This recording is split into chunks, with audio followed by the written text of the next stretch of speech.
queridos, a graça e a paz, estamos mais uma vez aqui reunidos para compartilhar da palavra do Senhor, deste momento de palavra. Eu creio que você já se reuniu aí com a sua família, com seus filhos, e é nesse espírito que eu gostaria de te convidar você a abrir sua Bíblia na carta escrita pelo apóstolo Paulo aos Romanos, capítulo 8, a partir do verso 18, que diz assim: porque para mim tenho por certo que o sofrimento do tempo presente não podem ser comparados à glória a ser revelada em nós.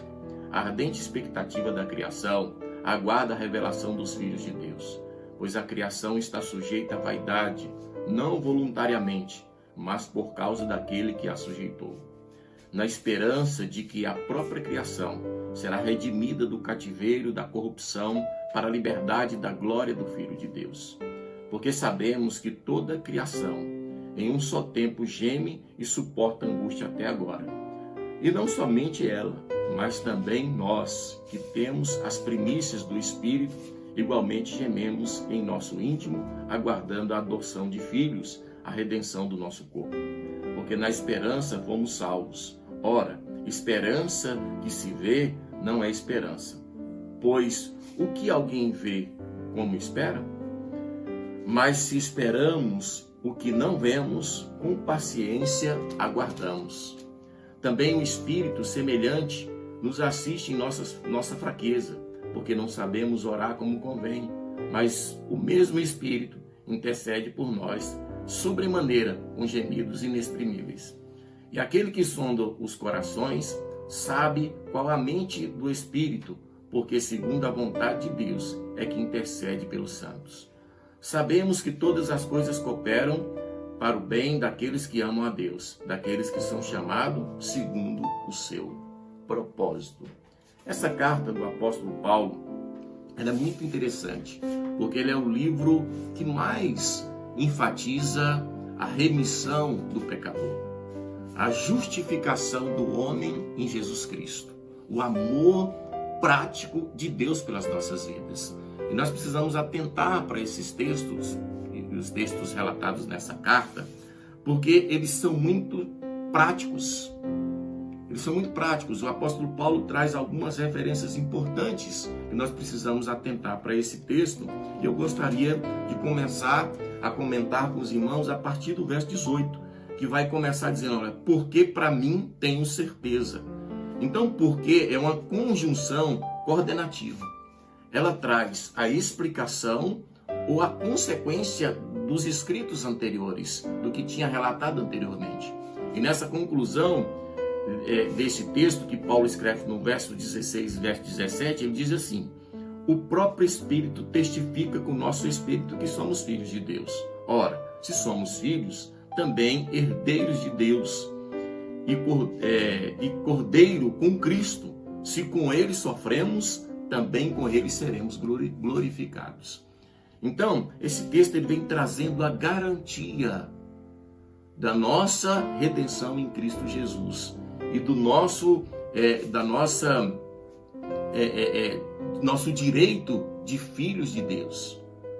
Em João capítulo 1, verso 12, vai dizer assim: ele veio para os seus, mas os seus não receberam. Mas todo quanto receberam, deu-lhes o poder de serem feitos filhos de Deus. Então esse texto é muito interessante, que ele vai dizendo que no Espírito nós somos testificados que somos filhos de Deus. Então, mediante tudo isso que a sociedade está passando, a sociedade mundial está passando, às vezes surge a pergunta: onde estão os filhos de Deus? E nesse texto, no verso 19, ele vai dizer assim: a ardente expectativa da criação aguarda a revelação dos filhos de Deus. Que coisa interessante, né? Então, essa revelação dos filhos de Deus, ela é de forma progressiva. João Batista, quando ele veio anunciando, preparando o caminho para o Senhor, ele diz assim: olha, arrependei-vos, pois, porque está próximo o reino de Deus. E Jesus, quando ele expulsou os demônios, ele diz: olha, se eu expulso o demônio pelo dedo de Deus, certamente está sobre vós o reino de Deus. Então, o reino de Deus, ele é chegado com o derramar do Espírito Santo. E ele vai se estabelecendo na humanidade daquele momento até a nossa redenção total, onde nós seremos revestidos com um novo corpo e estaremos junto do nosso Senhor. Mas até que isso aconteça, muita coisa que vier sobre a terra, os filhos de Deus precisam se manifestar. Os filhos de Deus precisam ser revelados no meio de tanta tribulação, de tanta dificuldade. E aqui o texto vai falar que a natureza tem uma ardente expectativa para a revelação dos filhos de Deus. Querido, nós vivemos um tempo muito difícil. Nós vivemos um tempo que a sociedade está sendo abalada. E abalada pelos mais das pessoas aparentemente de vidas mais privilegiadas. Porque esse vírus que alcançou toda a humanidade, ele começou pelas classes mais favorecidas. Para o homem entender que o homem é pó, que o homem depende de Deus. A natureza vem demonstrando muitas dificuldades para a humanidade, com terremotos, com maremotos, com grandes temperaturas em alguns lugares, frio em outros lugares, falta de chuva em algum lugar, excesso de chuva em outros lugares.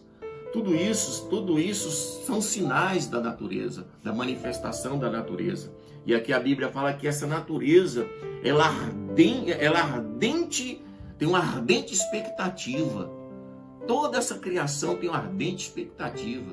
Também os homens que ainda não conhecem a Deus, que também são criatura de Deus, são criados por Deus. Também os animais, também todas as partes da criação. Ela está numa expectativa muito grande que se revelem os filhos de Deus. E nós, como filhos de Deus, precisamos nos posicionar para que a glória de Deus seja manifestada na humanidade. Às vezes nós esperamos por muitas coisas e Deus tem nos chamado a atenção. A gente vai ver que a história da humanidade, a última vez que houve algo tão temeroso em toda a terra, onde se mobilizou toda a terra, todas as nações estão mobilizadas, foi no século XIV, com a peste negra.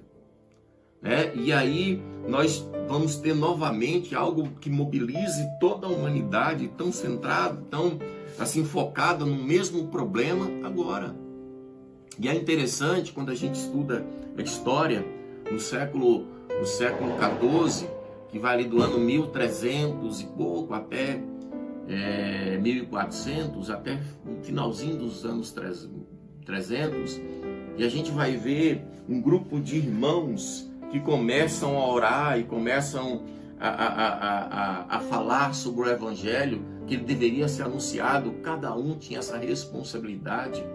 Cada uma pessoa que foi alcançada pelo Espírito de Deus tem a responsabilidade de anunciar o Evangelho.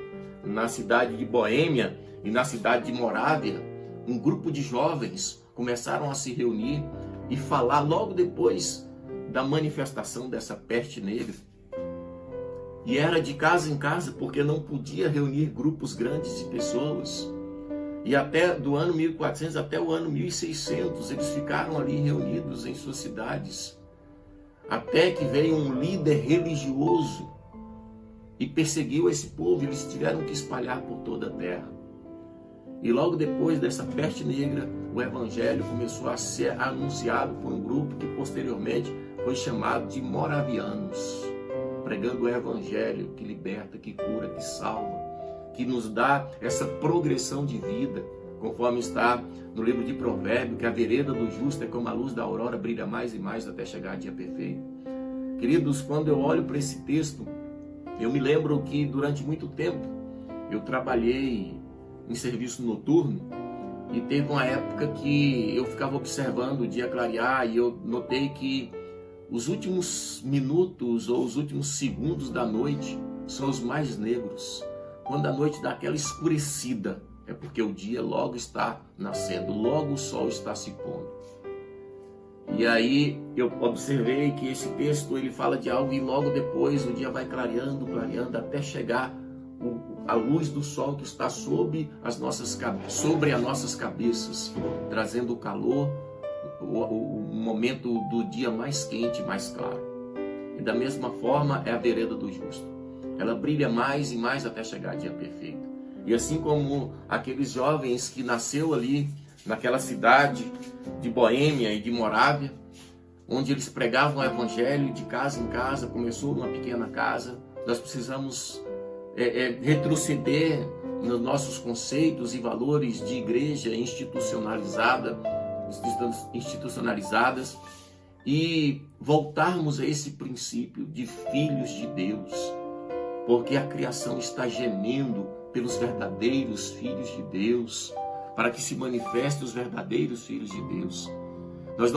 Chegou o tempo, não precisa mais de estarmos anunciando uma denominação religiosa, mas precisamos anunciar Cristo, o único que liberta, que cura e que salva.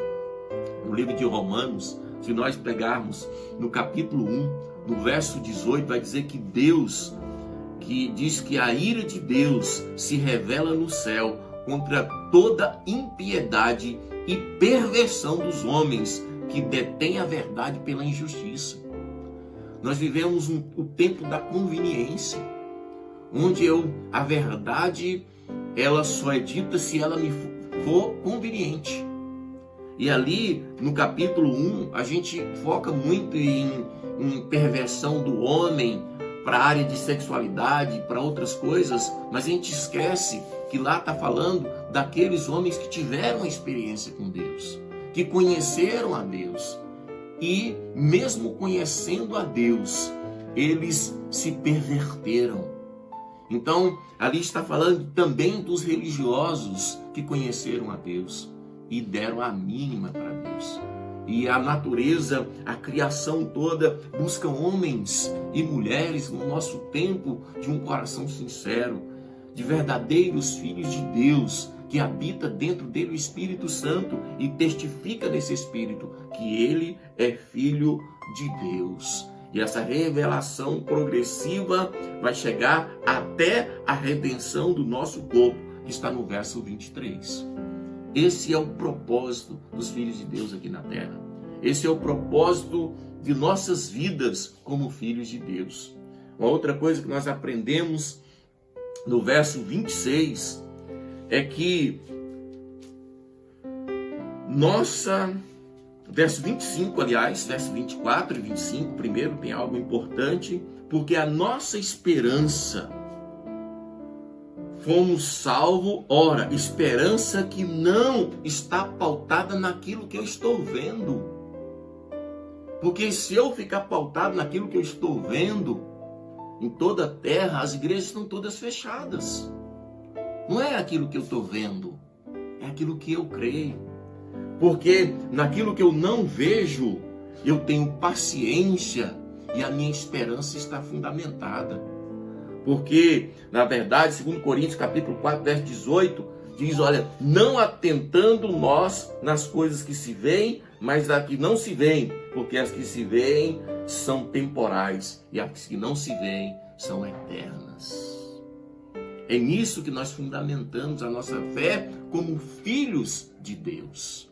Talvez eu não sei qual momento que você está passando. Eu não sei qual é a sua dificuldade. Né? Mas aqui está dizendo que não só a natureza geme, mas nós também, filhos de Deus, gememos também, sentimos também o sofrimento, passamos também pelas dificuldades. Mas a nossa fé não é fundamentada pelos os nossos sentidos naturais, mas é pela nossa fé. Porque é isso, a nossa esperança não é abalada quando vem uma tempestade, quando vem uma praga, quando vem uma doença, quando assola, ainda que seja toda a humanidade. Eu sei em quem eu tenho crido. Você precisa saber em quem você tem crido. Porque nós trazemos a verdadeira esperança de eternidade. E a criação de toda a terra, homens, criaturas, animais, os mares, a floresta, tudo isso tem uma expectativa muito grande em você. As outras famílias que ainda não tiveram a oportunidade de conhecer o Senhor, deposita a esperança, mesmo que inconsciente, na manifestação dos filhos de Deus, no seu testemunho, naquilo que Deus tem feito na sua vida, naquilo que Deus tem feito na sua casa, ainda que seja uma demonstração de fé. Olhar em você e perceber, olha, em meio a tanta tribulação, eu vejo alguém que tem paz e tem fé e tem certeza que esse momento é temporal.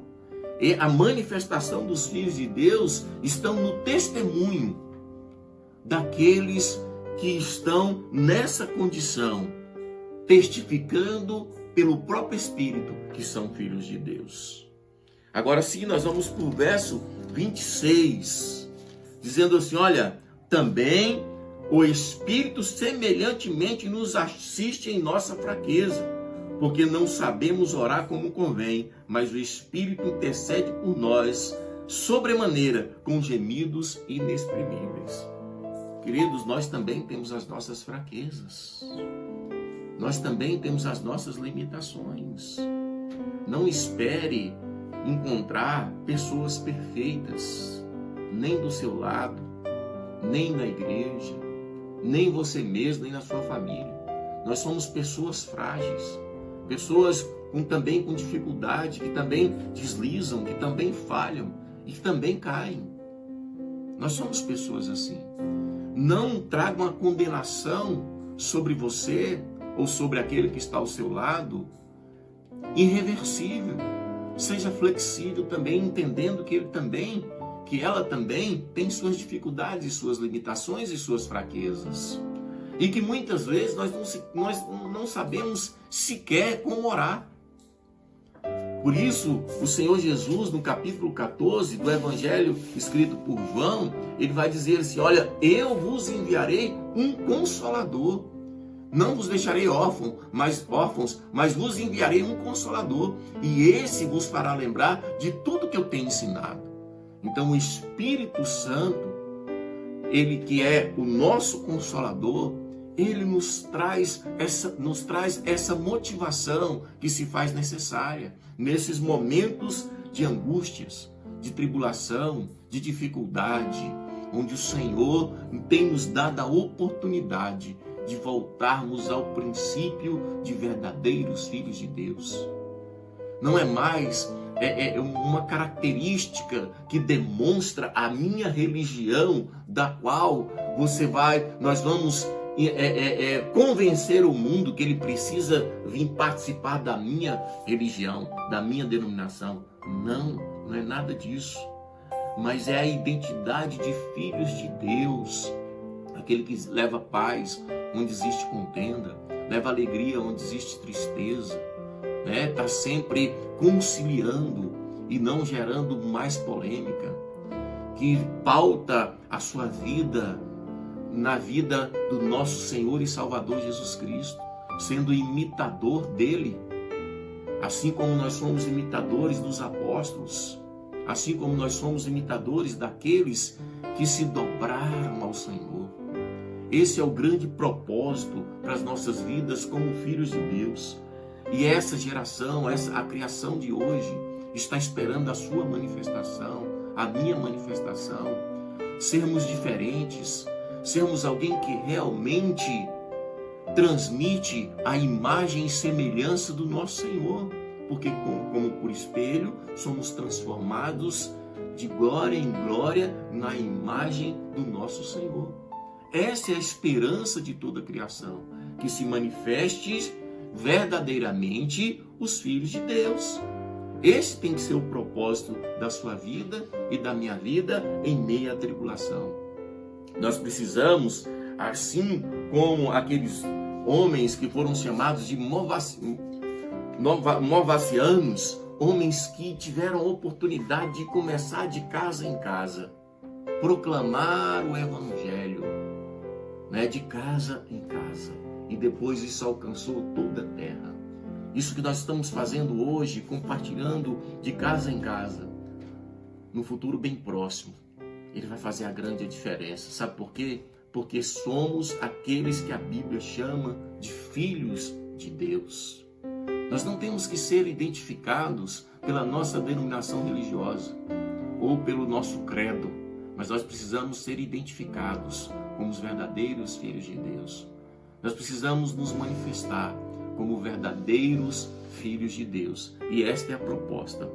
E o texto ele vai concluir no verso 28, dizendo assim, olha, sabemos que todas as coisas cooperam para o bem daqueles que amam a Deus, daqueles que são chamados segundo o seu propósito. Olha que coisa maravilhosa.